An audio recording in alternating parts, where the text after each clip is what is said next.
Okay, so back in Epcot, I'm here at the Japan Pavilion. I'm going to be having dinner here at Teppan Edo. It's one of those, well, it's a teppanyaki sort of cooking. I think many of us have seen it. They've got a large, flat sort of table stove, and you've got a certain number of people sitting around at a table, and then the cook comes and prepares the food right there on that flat stove for you. And they flip stuff around and they make a little volcano with the onions and all that kind of stuff. We've all seen it. I'm gonna do it here at Disney. We'll see if it is pretty much the same as everything else, or if maybe there's another element to it, or it's just at a higher level. We'll see. But that's not for another 20-30 minutes that I have to check in for that. So in the interim, I'm just gonna have a look around the Japan Pavilion.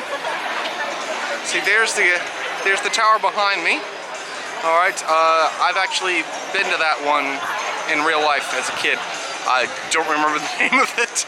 Maybe I should go check that out, find out what it's called. Because I remember being there as a child. My dad was in the Navy, and so we traveled a lot. Well, we lived in Japan for a couple of years. That's the first thing I'm gonna do. I'm gonna go find out about that tower. Wait, right here. Okay, all right. I went and talked to somebody. The name of the real-life tower, not that this isn't real, but the one that's in Japan that it's based on is Gojunoto. Gojunoto. I definitely probably visited it because it was very close to the two places that I lived when I lived in Japan with my family. I looked at a map with the cast members, and they pointed out the two places where we had lived, and then pointed out the place where this was, and it is extremely likely that we would have traveled to see it, because we did that sort of thing. All right, so Gojunoto. I'm going to say that 3 more times, and then it'll be in me forever. Gojunoto, Gojunoto, Gojunoto. There it is right there. Gojunoto.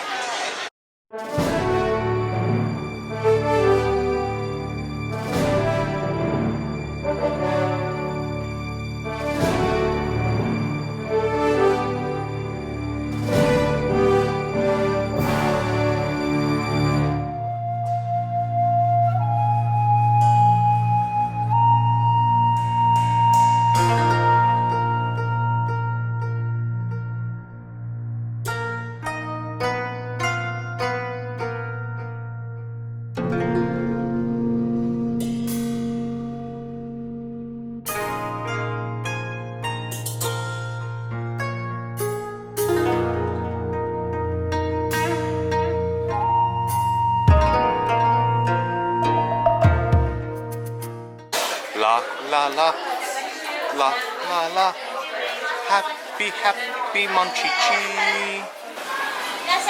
Welcome to Epcot.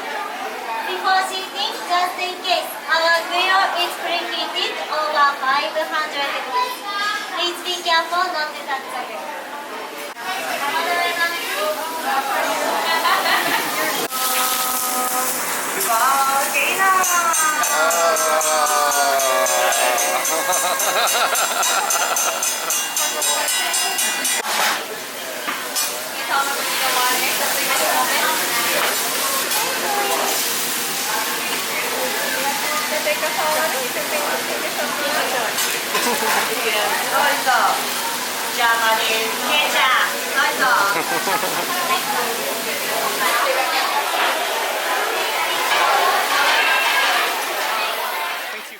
We're standing up here on the upper level at the Japan Pavilion, and we're getting ready for Illuminations. The prep music is going, they've lit the torches. I just got out of dinner at Teppan Edo. Teppan Edo was good, the food was good. It was a fun situation. I had good dinner companions. We had good conversation. I will say that this teppanyaki style, there was very little to it that I hadn't seen before, and better. The chef had a couple of the standard tricks where she flipped up something into her hat and she made the onions into a volcano. She was charming, but it was a little bit like everything I've ever seen before, and I've seen much more meticulous and skillful use of the knives and forks in the preparation of the foods. The food itself was good, not fantastic. It was a solid meal. They did include an udon noodle, which was nice. That was a little bit of a mix-up, and I enjoyed that inclusion of the udon noodle. But I would say that this is second-tier Disney food. All right. This is not some place where I would say run out and get this. But it is a pretty decent value on the Disney dining plan. So take that for what it is. Sounds like they're really getting ready to start Illuminations. So I'll turn the camera around and get a little bit of a look at that once it does start.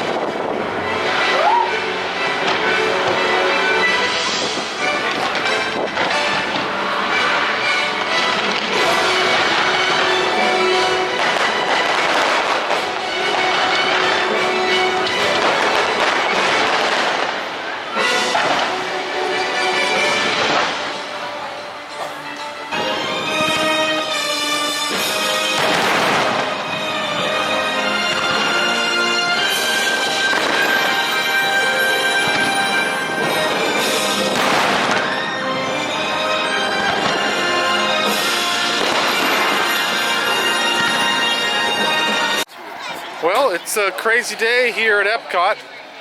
Somebody's left their pants on a bench. I wonder if they're coming back for them or if they've been discarded and given to whoever finds them. I don't think they're my size. There you go, pants on a bench. Lots of things can happen at Epcot. It's your next installment of Pillow Talk with Daffy Stardust. I am back from the second half of my day at Epcot. I split this day in half. I took a midday break, sort of midday. I came back here around 3:30, got a nice long nap, and went back to the park. I guess the bus I took left for the park about 6:45. Let's talk best of and worst of the day. Worst of the day was that at the beginning of the day, the My Disney Experience app appeared to completely forget all of my dining reservations and all of my Fast Pass Plus reservations. They just weren't there. It recognized me. It had my photos from over the course of my trip. It did not have my Magic Band represented, which was troubling. Eventually, after talking to guest relations for a little while, they figured out that the information was still in the system. It just wasn't showing up in my app. So I needed to actually know and remember what things I had fast passes for and when, and what restaurants I had ADRs for and when. That was not a problem today. That might have been a problem tomorrow if this had continued to be a problem. What was the best of the day? Okay, I'd say two things.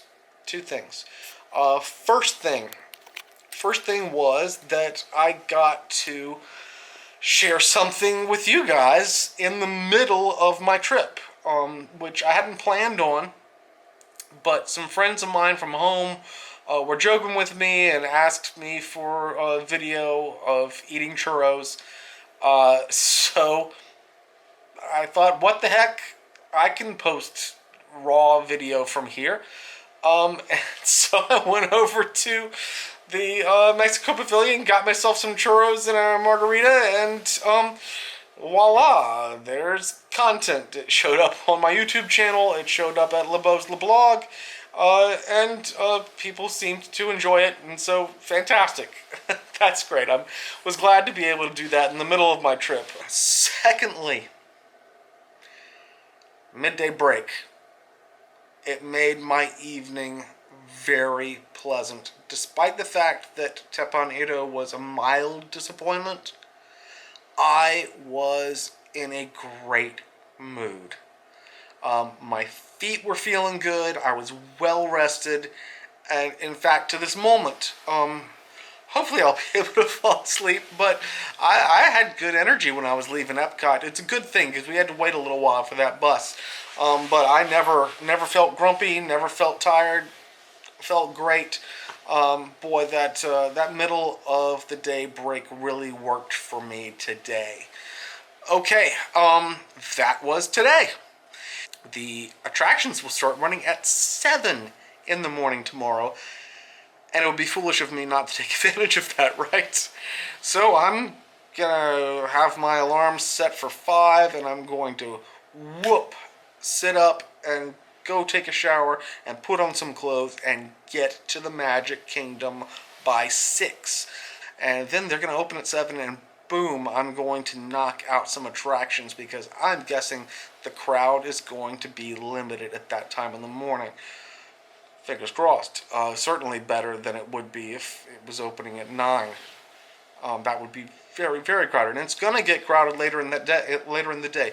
Magic Kingdom is going to be crowded later in the day. That's why I want to knock out as much stuff as I can by lunch, and I'm probably going to then leave there and head over to Hollywood Studios for the remainder of the day. After that, a little bit after that. So we'll see how all that works out. This has been Pillow Talk for Wednesday.